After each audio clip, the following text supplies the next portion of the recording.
Well, hello everybody, and welcome to episode number 17 of Cardboard Time. My name is Arwen. This is Justin. And Justin, we were able to get back to the table again, which is awesome. In person.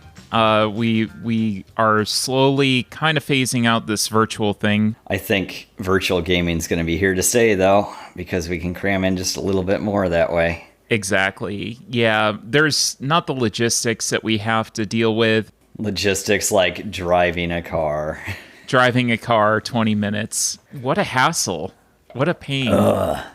Oh my God, I got to drive 25 minutes to get to your house. I don't like this. To go see Arwen. Ugh. Oh my God. And then having to physically set up the game and everything else. I mean, there's still some commonalities that you have between... People are going to have to learn not to flip the table in real life. That's very true. It's very easy to do in a tabletop sim. It's very easy to forget to disable it. Yes, but it's much harder to do when you're actually at a table. I've tried. Although a lot of my strength is gone lately, so... You're getting too heavy at tables. We just got to play on good old-fashioned card tables. Yeah, that's very true. We should do that. Cheap $20 Target tables. Since we got together, we both got to try my beer of the day, of the week, of the bye week. We did. Would you like to start with yours? Yeah, so I got Laser Snake from Three Floyds. I got it for the can because the can is amazing, and my dad will probably art it somehow. So... As he does. As he is wont to do, yes. Variously referred to as either an India Pale Ale or an Indiana Pale Ale. I'm not sure which. But, so I guess that means I'm back on IPAs, huh? That didn't take long. Yeah, sorry, not too wowed with it. Maybe it's a little too sweet. I don't know. Maybe on the other hand, 7% at 11 in the morning is too much for me anymore. I don't know. But what about you? You want to give a little thought on it? You ranked it higher than me, so. I liked it. Although I am a fan of sweeter beers, I find as time goes on, I do like a little bit of sweetness. That's not to say that everything has to be ridiculously sweet, but I've been kind of developing a sweet tooth lately. I did like it.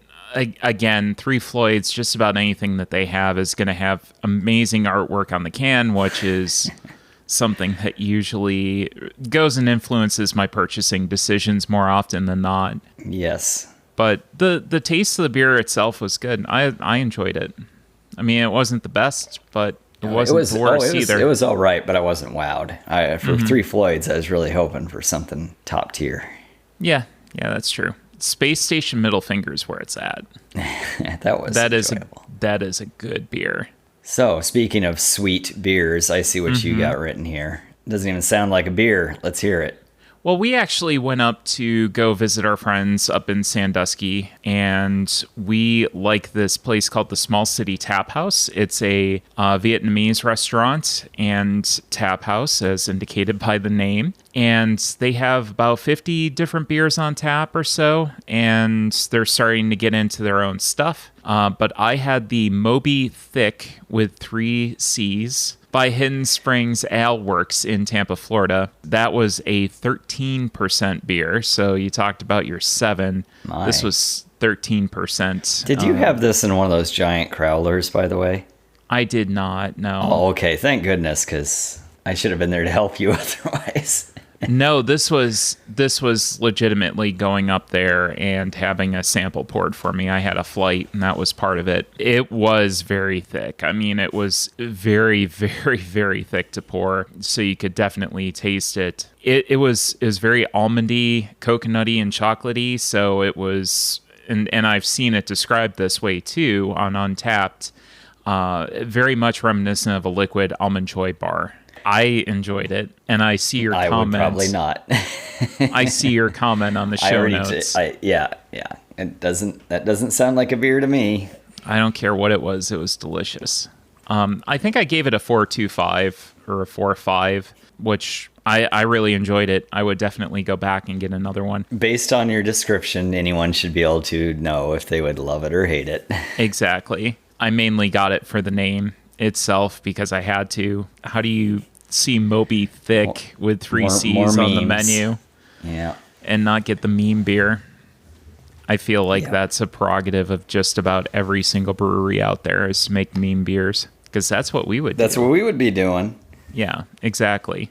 Just a side note, I have been looking for a beer from Holland. We did have a listener write in and say that she does listen to the show. She mentions the beer of the day to her husband. They are in Holland, which is really cool to have listeners from Holland. So I've been kind of on a journey to find some beer from Holland other than Heineken, because that seems like cheating. Yeah.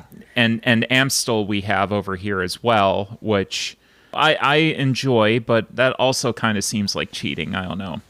La Trappe is actually from over there, and I do want to get my hands on that because I've had that long ago. Yep, that's a series of Belgian style beers, and they have a triple and a quad, which is very relevant to my interests. So I feel like I've mentioned this before, and I hopefully not on the show, but I'm wondering, because we've had so much trouble finding foreign beers, if the craft industry has kind of pushed all the imports aside from your, typical Stella and whatnot. So yeah, the mass market ones. It's been really hard for us. So, you know what? If she's listening, I might say, turn this on a head and say, can you tell us some of your husband's favorite beers from Holland? And maybe we can figure out how to find them. Yeah, because I would enjoy that. I love European beer. Mm-hmm. And so it would be fantastic for us to be looking for. She was definitely going to ask, so I'm hoping to get some feedback with that as well. So yeah, we're on the search. Hopefully in an upcoming episode, maybe not next week, but a couple weeks from now, we'll be able to have some beer from Holland to enjoy. Maybe. No guarantees. We'll see. I've got a source. Okay.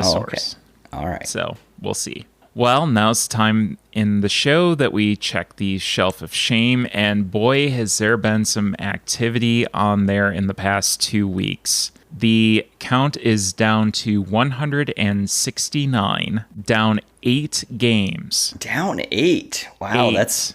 that's measurable. That's actually something that's measurable and not just a blip on the radar, right? I even made you play a game that wasn't on your list. I know, and that's not even listed here. We didn't have room for it. So that's the thing today. 8 games. We're going to try to review 5 or 6 today. So good luck if we can make it. I don't know if we can keep a review to under 20 minutes. We haven't even started talking about games yet. I know. We are not having a special segment. We're just doing reviews today. So let's get started with what I did add to the collection. I got a really good deal on Lorenzo Il Magnifico, which we also played. And we're going to save that review for a little bit later. We played that with Matthew Hawker, who was on the show, I believe, episode 15. We're probably going to try to get him back on the show and have him discuss his thoughts along with us as well. Also, no guarantees. We just volunteered him. Yeah, we volunteered him. We think that he'll be fine with that. Now he's set. He's got a show now. Well, now he's got to do it. We put it on the air on an official podcast, so we're recording. So I got Lorenzo Il Magnifico to the table with you guys. Played 9 total. Jamaica is another one. This is a very fun, straightforward racing game. Very simple iconography, unique action selection. Basically, you roll 2 dice, and then you have 3 cards that you can play. You use one of the dice for a day action, one of them for a night action, and you're basically moving your boat back and forth and collecting different resources and gold to eventually score you points. So it's a race with some extra steps thrown in there. There's a little bit of combat. Really pretty unique game. I hadn't seen anything with quite similar mechanics out there. So I saw your post on it. That one looked like really fun with more players. So I guess we'll be getting that out, won't we? Yeah, I did play a solo variant. I would like to teach it and play it soon because I think it's something that a lot of people can grasp pretty easily, and it does seem like it's going to be a lot of fun with more players. It wasn't bad solo either. Definitely looking forward to getting that one out. Runebound was the next game that I got out solo, and this is a adventuring game. You're resolving checks, and combat, and you're improving your character to fight the big bad guy at the end of the game. It was very similar in overall feel to Mage Knight, which doesn't mean anything to you because you haven't played it, Justin. No, but I've heard of it. More games. It's so good. It's so good. This was much simpler to learn than that. Definitely would be much easier to teach. The kind of gimmick and the hook behind this was the fact that you used pogs for combat. You had these dual-sided... Like actual decks? Pogs, like but I mean like actual dexterity game. Or you're just flipping them, basically. Oh, okay. So you're just flipping a bunch of them in the air. They're dual-sided. Each side has an action that you can take during combat. So a coin toss as opposed to pogs, maybe. Yeah, but you're building up the coins that you're using. So you're changing out your coins. Coin dozer builder. No, it was definitely interesting. It was released in 2016. It had an older feel to it. Better story than Mage Knight. In my opinion, you got more flavor to what was going on. Mage Knight, either I didn't care or I didn't notice the story as much. I just really liked the gameplay. Well, I need to play both of these because I enjoy adventure games.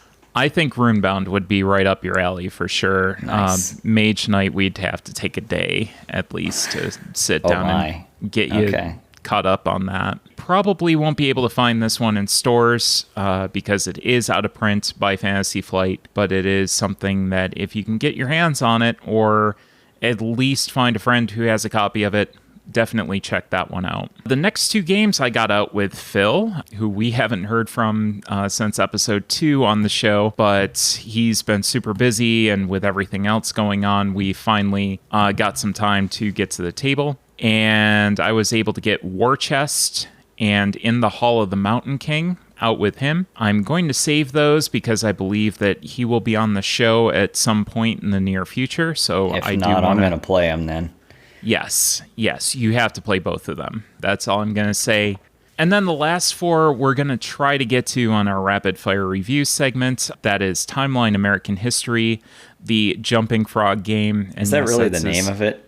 Yes, it's literally the Jumping Frog game. Okay.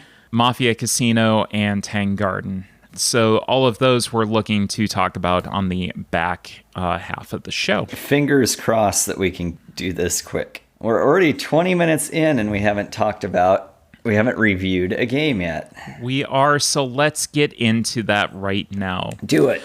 The first thing that we're going to review is Die of the Dead. 2 to 5 players, 30 to 50 minutes, designed by Mark Stockton Pitt. Artist is Rusembel and published by Radical 8 Games. Players take the roles of friendly spirits guiding souls from Michlatan, the world of the dead, to the land of the living. They'll do this by choosing one of 4 caskets, which give them different actions. Actions range from placing dice in a casket and rolling them, to gaining special ability tokens and ultimately placing dice on the stairs, leading back to the land of the living. The player who ascends 9 souls or dice first wins. So, Justin, I know you've got some thoughts on this one. Why don't you get started? Yeah, I have trouble putting them to words, but I mean, it is really cool looking game.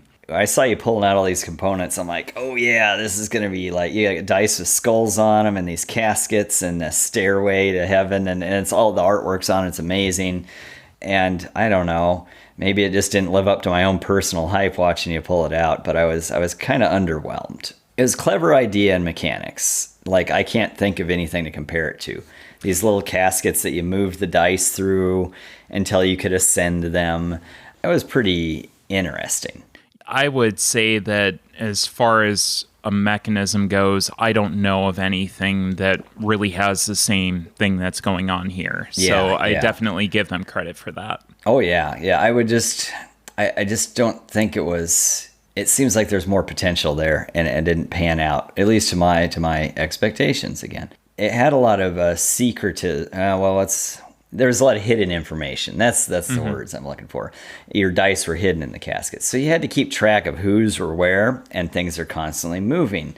So unless I was really paying close attention, I totally lost what was where. And then because of that, my actions just seemed like totally arbitrary.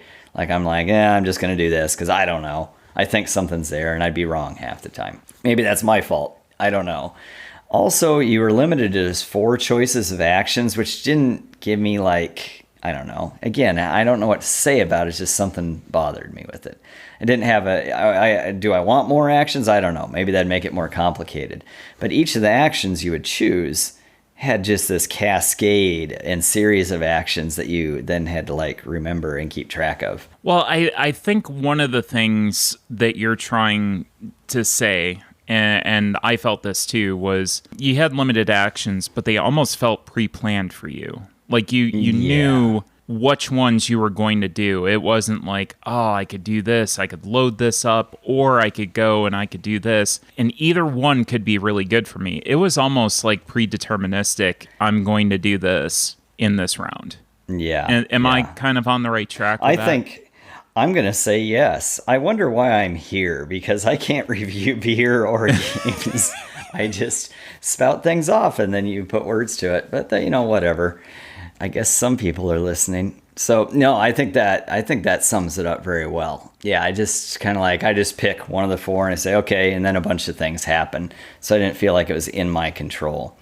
And I was constantly referring to the cards in front of them to remember what did what, because, again, the order of all the things mixed together, it's like I just can't keep track of it all. And I think the last thing there is that when I saw you getting close to the end there was no way to stop you. It was like, oh, no, you're just going to run away with this, and I can't do a thing about it. Maybe if I remembered exactly where your dice were at the right time early enough, that I think there was like one of those options where if your dice were sitting there, I could have possibly eliminated some of them, but the odds were not in my favor for that. So, yeah, once I saw you winning, I looked at the table and I'm like, nope, it's done. I can't stop you. And that was that. Yeah, I could definitely see that. I could see that feeling of this is going to happen and there's no way of really stopping it. Maybe I wasn't, maybe I wasn't paying close enough attention to the game. Could have been on me. But that would mean that this game has a pretty high bar for entry, I would say, because we played it with a third player who was a light gamer and they were not engaged. So... Yeah, I would say a lot of the same things that you did. I really enjoyed the 3D components with the stairs and the caskets and everything. The artwork is very beautifully done. I loved it. I thought that it was very attractive, and it was something... I mean, it got you kind of very interested when I pulled it out. Oh, yeah. The first game day that we had, and you're like, oh, I'm going to miss out on this. I think it has that feeling and that table presence. And again, the components are gorgeous on it. Very good quality. No complaints there. I think the one thing that people need to know going into this game is that it's very memory intensive. Mm-hmm. So the way that I kind of overcame that, because... my memory is certainly not what it used to be. The way that I kind of overcame that was trying to keep my dice in the same relative containers. So I chose like 2 or 3 containers that I was trying to move into the spots to ascend my dice. There is an open information variant.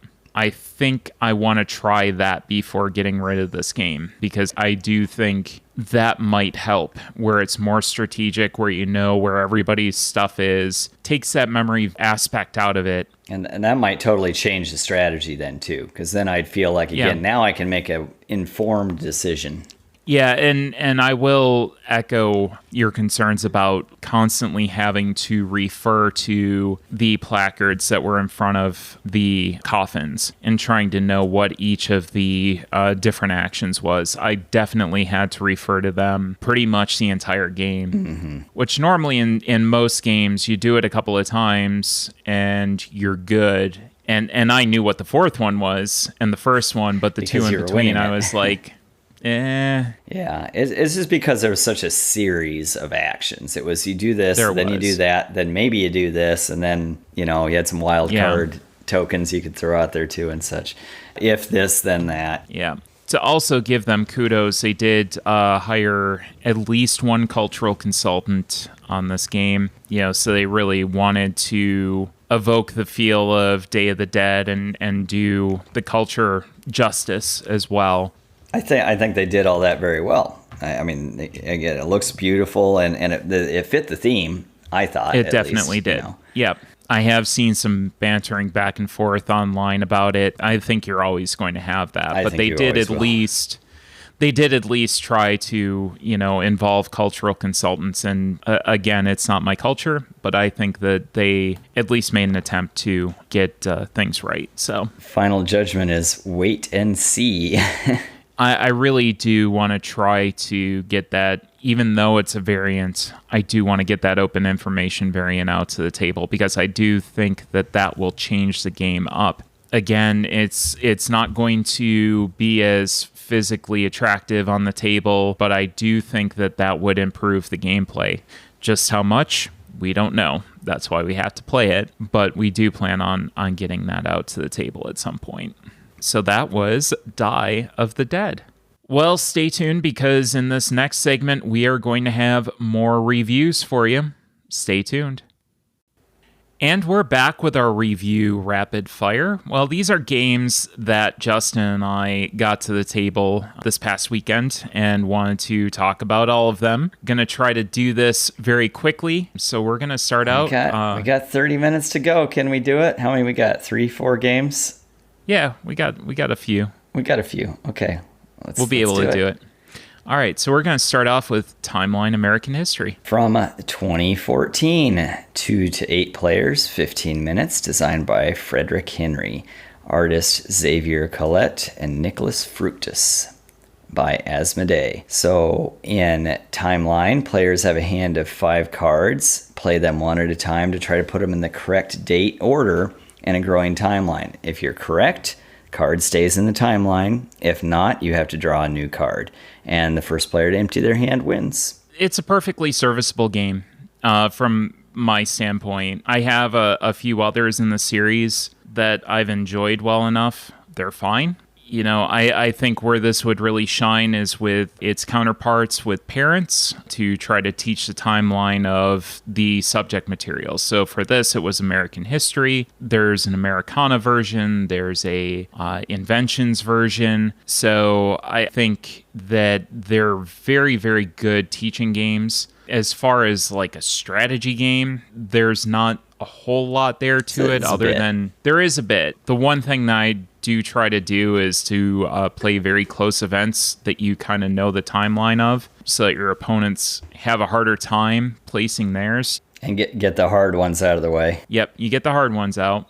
And then you just give your opponents enough slack so that they might goof up some of the order. So I think that worked for you a couple times. It did work for me a couple of times. But it's nothing earth-shattering, just very small. So, Justin, what did you think? Yeah, huge first player advantage. Yes. But no, I'm not gonna say anything bad about this game. Actually, it is exactly what it is. I'd play this with kids, and as far as I can tell, I see no reason you can't shuffle like multiple series together, as they have a rule for if the dates overlap. For my sake, I think that'd prevent like memorization. I got a feeling if I played it a few times, my brain would start clicking, and it'd be really hard to catch me wrong on it. I'm not gonna compare this to any heavy strategy game. It's exactly what it is. I think it's a good, slightly bit of learning game that you can play with family or kids, and it doesn't need to be anything more than that. So, yeah, it's just fine. So I think for my final judgment on this game, I do think that it might be time to let it have a better home along with its counterparts so that it would see some more time on the table and be a little bit more well-loved. So I'm going to put this offer out there. Any parents out there that would like them to teach their kids, I do have 3 of them. If you want to make arrangements and are willing to pay shipping, I'll let you have all 3 of them. Just contact cardboardtime@gmail.com and we'll make arrangements. So I would like them to have a better home. They're not bad games whatsoever. They're just not really something that I'm going to get out around here. So your kids will not play cards. They will just chew on them. Yes, my chinchillas will just chew on them and look at them and poop. And that's about it. Lots of that. So up next is the Jumping Frog game from 2000. This can play just about any number of players that you wanted. I would keep it relatively low. You know, it's basically like a 5-minute game, if that. Uncredited design, uncredited artist, published by Koplo Games. Koplo or Koplo? Koplo. Oh, yeah. God, how could I screw that up? Koplo Games. In the Jumping Frog game, your objective is to have the longest jump. Basically, jumps are frogs, which are dice with the ones replaced by little frogs, times the other values of the dice. You get 5 dice, and basically, however many frogs you get times the pips that are remaining, and that's your score. You can roll again as long as you set aside one of the frogs, and then you basically go until you bust. I think it's up to a maximum of 3 rolls. Pass the dice to your opponent or opponents, and repeat just ad repeat. nauseam. That's it. That's all you're doing. Yep. So, I mean, we knew we were in trouble when the rules referred to us as the children. Yeah, when your rule book refers to the players as the children. Yeah. You know, so you're in it's for just some fun. It's a simple dice game. It's an activity. They missed the chance to add a little bit of decision making of like press your luck, and they didn't. And so it's just 100% random. And there it is. Yep. I can't add anything. Yep. That's why I'm being silent. That's your comment. Because But I mean, that's it. we knew that coming in. You just needed to take one more off of the count. Oh, exactly. That was an easy one to take off the count. It was a gift from somebody else. So, you know, it was like, oh, it's got frogs on it. You need it. And so we played it, and That's now right. it's done. And you know what? You're going to keep it because it's got frog dice on it. I am going to keep it. It's a set of frog dice. And I mean, you can play very simple dice games with them. And now you've got dice that have frogs on the ones. And it doesn't take up any room. So I'm not saying to go out and buy it tomorrow by any means, but I'm just keeping it for the frog dice. And that's it. Our reviews are terrible. That's one off the list. Final judgment. Next I'm song. keeping this game. But it's not good. Yeah. I'm just keeping it. Next song. Next song. Mafia Casino from 2012. Yeah. 2 to 5 players, 40-minute game designed by Simon Duquette and Eric Raymond. Artists Alan Fortin and Stephanie Gunthier. Published by, I don't know, Boit de Joux? Boit de Joux? Boit de Joux. Boit de Joux? I can't pronounce French words properly. French-Canadian. Maybe it was just published in French Canada. That might have been. That'd be interesting. It is a Canadian game. I can confirm cool. that.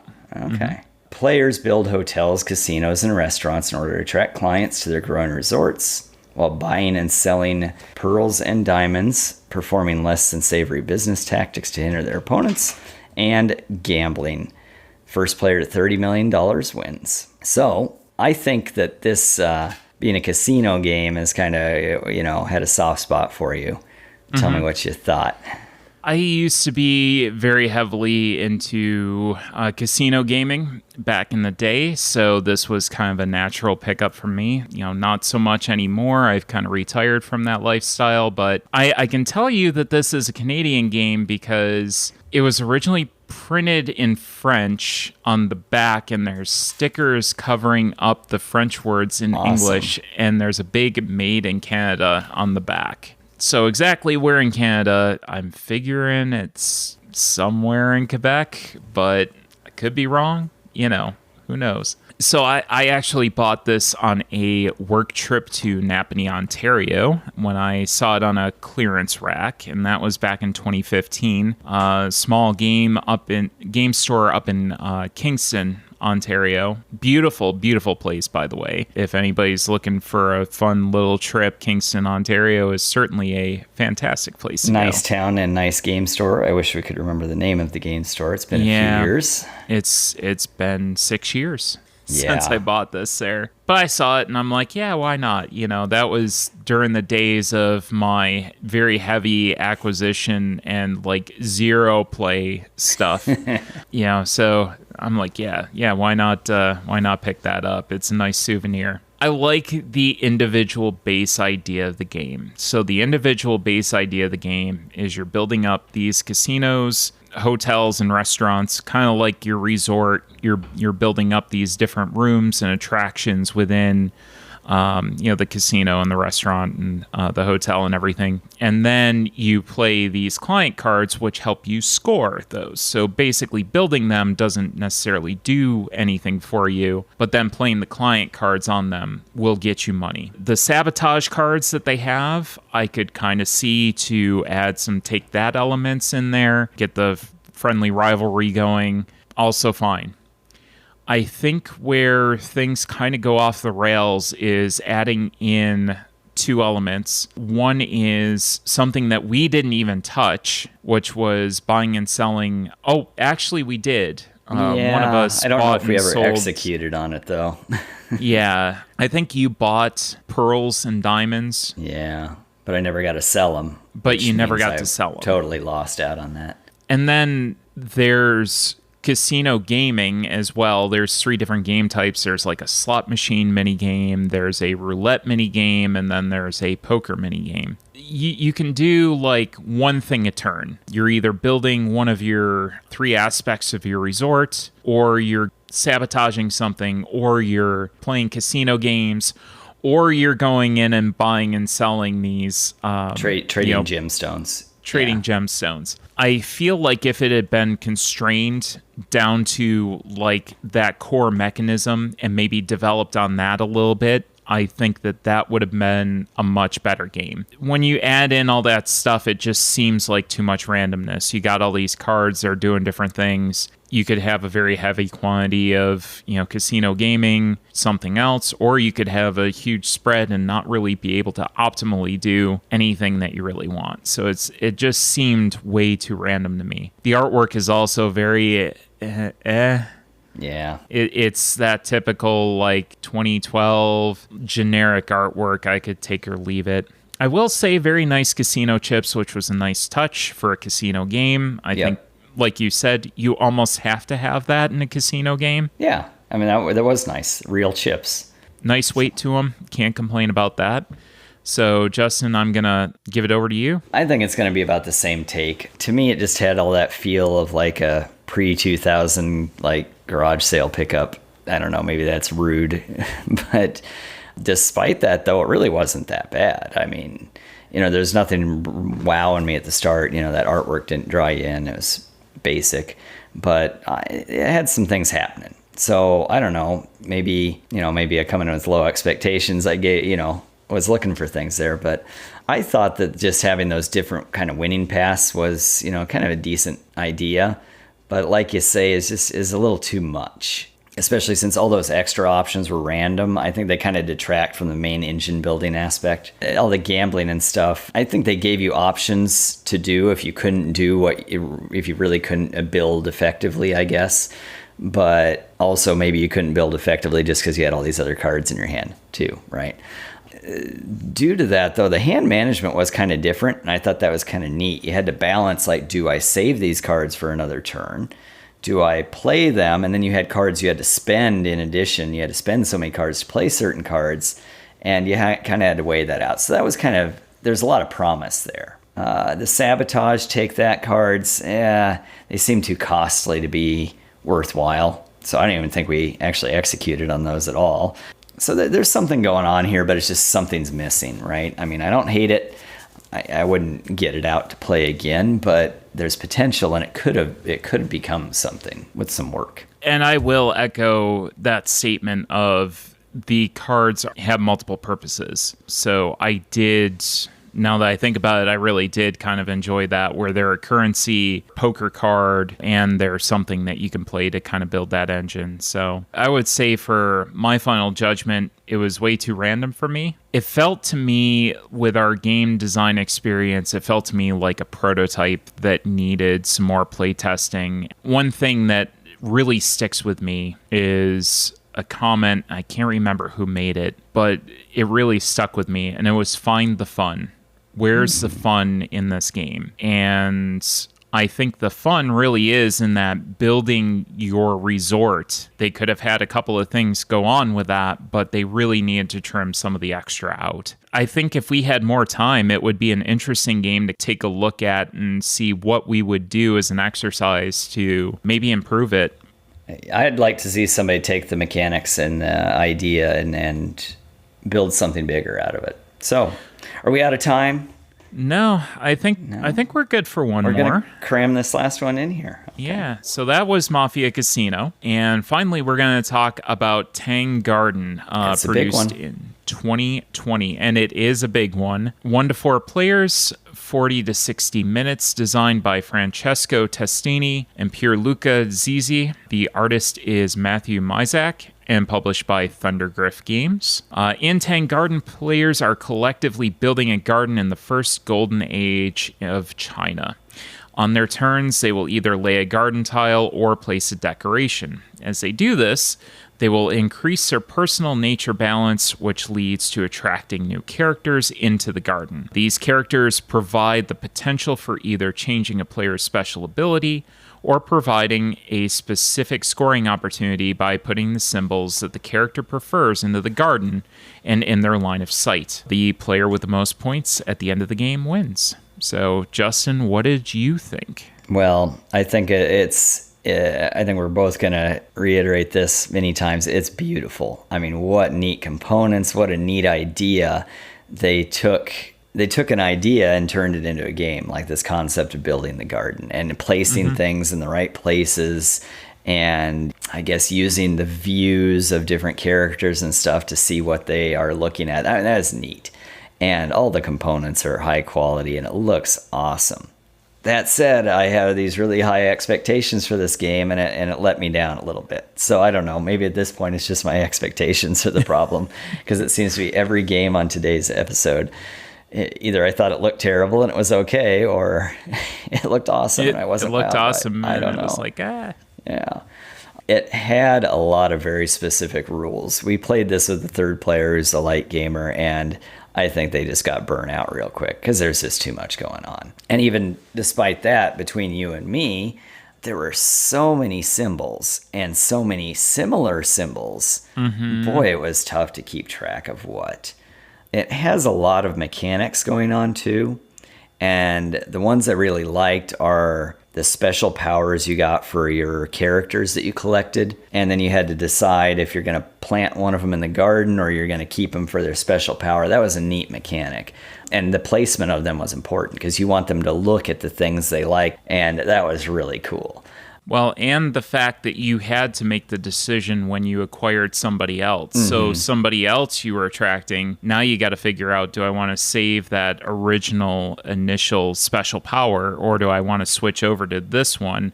And which scoring condition is going to benefit me? And then how do I place them? And then how do I build out to kind of maximize my points with them? Oh, that was cool. That was really cool. Yeah, and you couldn't just place them whenever you wanted either, so you had to make those decisions, and that was nice.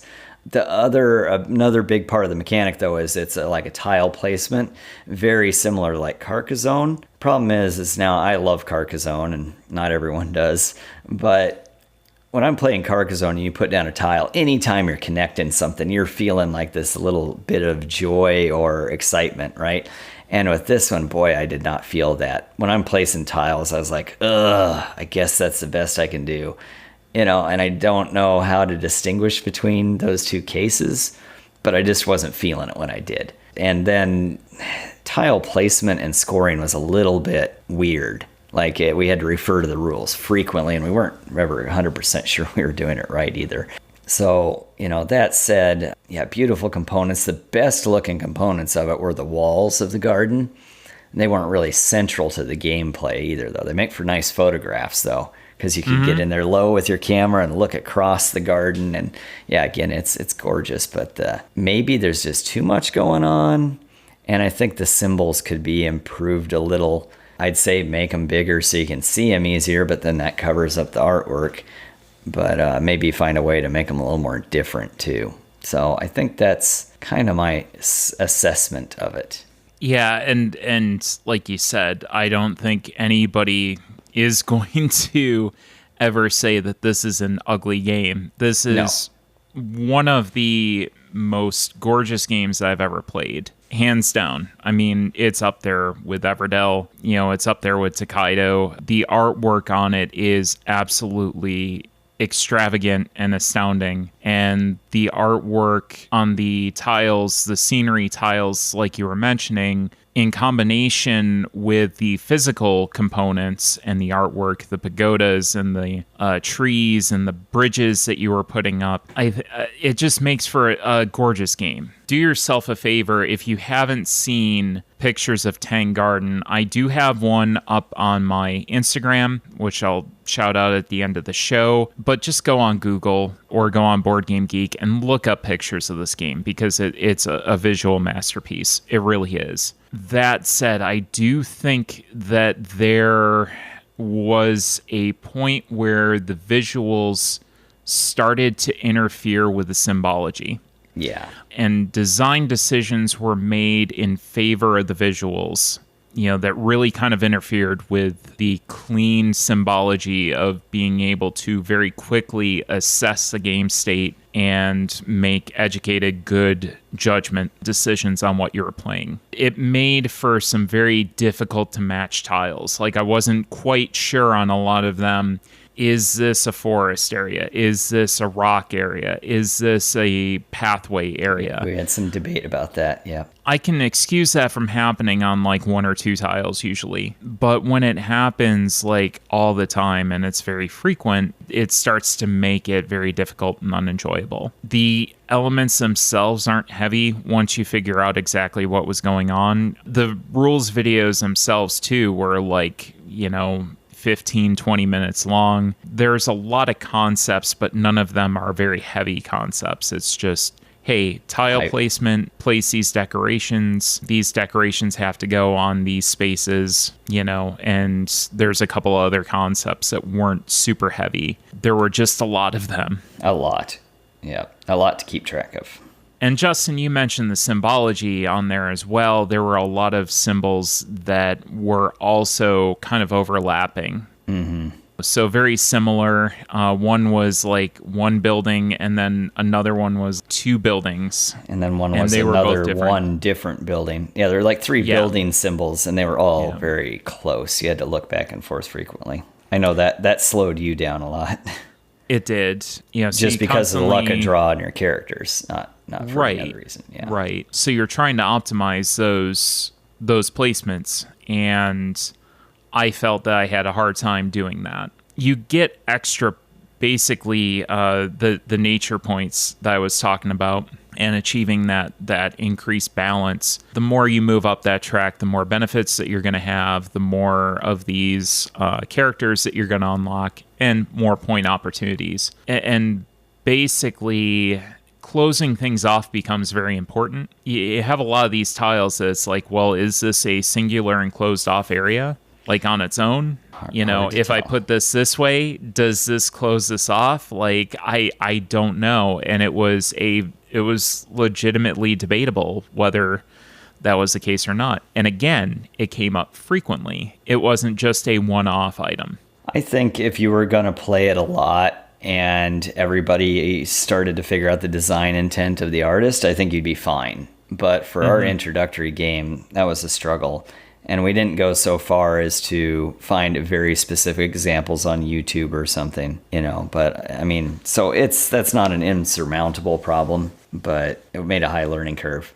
I will say, going back into the rule book, some of the questions I had on the characters, like how many symbols are there for scoring and things like that, those are addressed. It just wasn't explicitly stated, like, here's how we're denoting this, and here's the symbology behind it. So for people who are going to be a little bit intimidated by a very heavy symbology laden game, this might be one to stay away from. I will say that once we got going and I started to understand everything, other than the issues of tile placement and everything, I thought the game was pretty mechanically sound. I've got no complaints about that. But again, I wanted to like this so much because it's such a beautiful game. But it was very often difficult to see these symbols. It might make it close to impossible to get to the table with a lighter gamer. So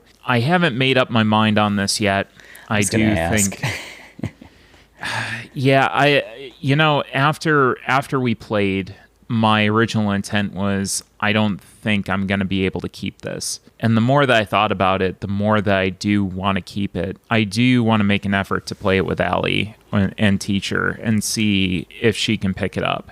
Because it is such a gorgeous game, I like the concept of it. And I like, other than the interference of the execution, I love the artwork on it. So we got to give it another shot. Our final decisions on this episode are very vague. Very vague. We've got a couple of them that we're defined on, but it's down to, hey, these are our thoughts, and maybe we'll revisit them on a later show, but this is what we're thinking right now. So we've got one game we hated that you're keeping because it has frogs. And we got 2 games that underwhelmed us, but we're keeping because we want to try them again. And yeah. Well, Mafia Casino, I'm not keeping. Yeah. That could become something else, but someone would have to make a different game out of it. Yes. On its own, exactly. It's not salvageable, but. So that was our rapid fire review segment. Again, it's kind of... It didn't feel rapid. It didn't feel rapid. Well, we got it done in like half an hour. I'm pretty proud of that. I think we're on time. Yeah, might be able to close. We might be able to wrap this up. We will have a lot more games coming up. There's going to be a little bit of turmoil in the next few weeks in my life. I've got a couple of things going on. So after this, things might be a little sporadic, but we'll see. Fair warning. If I do miss an episode, it'll be because I'm taking a little bit of time off for personal reasons. But, hopefully that won't be more than like a week or so. But on the positive note... On a positive note, I do have Americon coming up, and that pretty much means nothing to the majority of you listeners out there. Nope. Americon is kind of like my personal friends convention that we run every 4th of July holiday. We do get together and play games and chat and grill, and got the smoker this year that I can get some pulled pork going. So I'm very excited about that, and that's usually when I can get a good amount of games to the table. And considering that I got 2 more shipping notices today, it couldn't come fast enough. You're just starting to make progress. Yeah, I know. And then I get 2 emails in one day. Hey, here you go. Here's more stuff. Fortunately, they're smaller games, so they should be easier to get to the table. Maybe we'll have to do more rapid fire reviews and get all that backlog out of the way. Yeah, get it done and over with. But there will be a large amount of gaming content and reviews coming up. You just might have to be a little patient with me getting it to you. So anyways, I think that's going to do it for the show. Make sure to check out our Facebook page. Take a look at our Instagram and Twitter at cardboard_time. Yeah, I have an Instagram at jphomer98. And look at that for all the latest and greatest Lego content, miscellaneous stuff going on. I got so much Lego content that's not posted. You really do. You got to catch up on that. I got a few games to get up on mine as well. So take a look at our Board Game Geek podcast page, and any questions, suggestions, or ideas for discussion topics, make sure to email them to cardboardtime@gmail.com. And as always, thanks again for listening, and we'll see you again in 2 weeks for another episode of Cardboard Time.